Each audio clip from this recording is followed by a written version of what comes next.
Hey everybody, it's Dan LaMontagne. It's Friday, April 16th, 2010. Well, we have a really interesting story today. We found out from the controller of Los Angeles that the city is on the verge of bankruptcy. According to the controller, they're not going to be able to meet their liabilities with the city workers after about 23 days.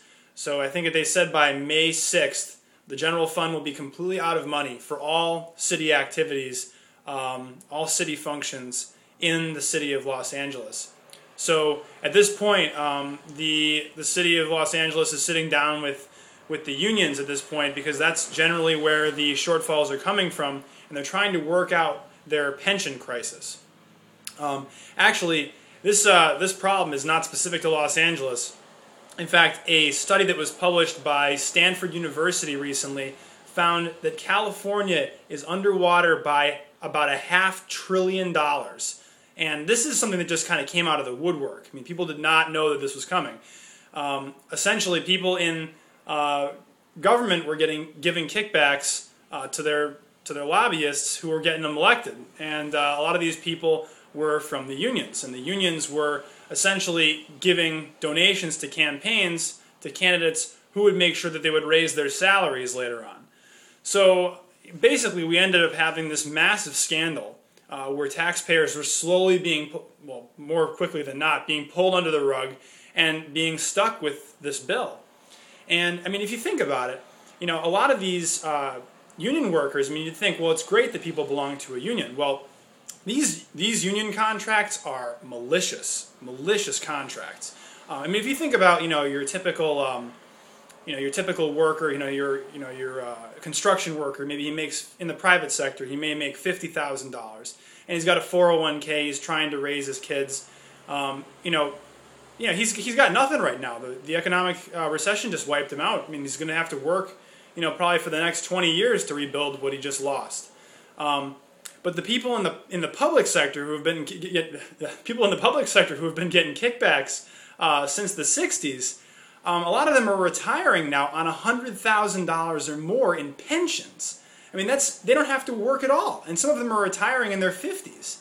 And these aren't like top level government employees. I mean, for example, the city of Los Angeles. I'm not sure if it's the state of California or the city of Los Angeles. There's 3,000 teachers in the state of California who are now collecting more than six figures in retirement pensions. And that's absolutely outrageous. That's $300 million, just for people who are retired.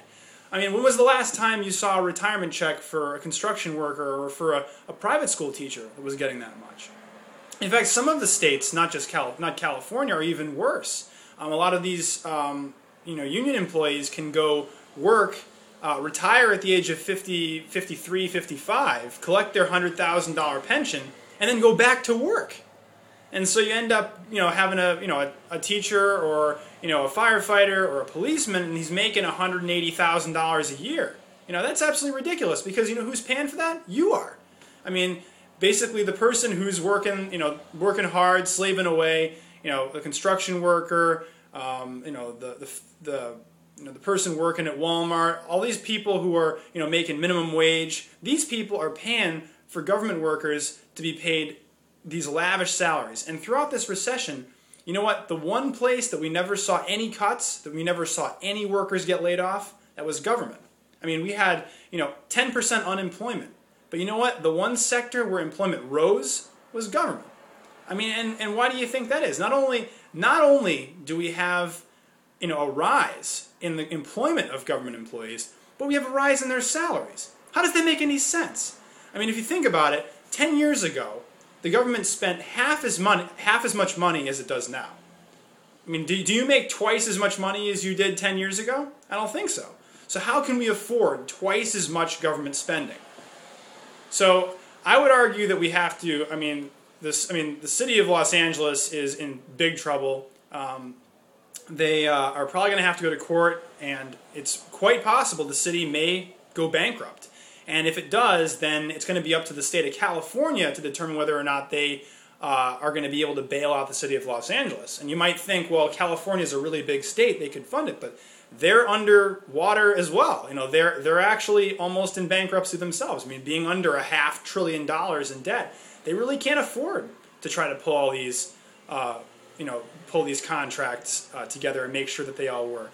So basically, what's going to happen is you're probably going to have a lot of unhappy people, people who are going to be thinking they're going to be getting pensions, but they're going to find out that they're going to go to court and the city of Los Angeles is basically going to say we're broke, we have no money, and that's what they should do. There certainly is no reason that. I mean, it's no fault of the employees who are working for government, who are trying to seek the best pay possible, but it is the fault of the politicians who are in power right now, and for the people who are lobbying for those politicians.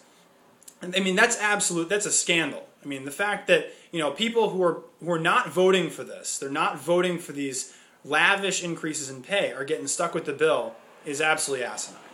So I really hope that the nation learns a lesson from the state of California, and that is that you have to pay a lot more attention to what government's doing, because they're spending your money a lot less frugally than you are. I mean, you're very, very careful with how you spend your money, but you're paying trillions of dollars in taxes. I mean, the taxpayers are paying something like $2.5 trillion in taxes, but the government's just blowing it, and they're spending $1.60 for every dollar they take in taxes. So we certainly have to make some cuts, definitely in the state of California, and all around the country. This is just a shadow of what's going on at the federal level, which is even worse. I mean, at least the state of California is forced to make the tough decisions. I mean, this is actually a good thing.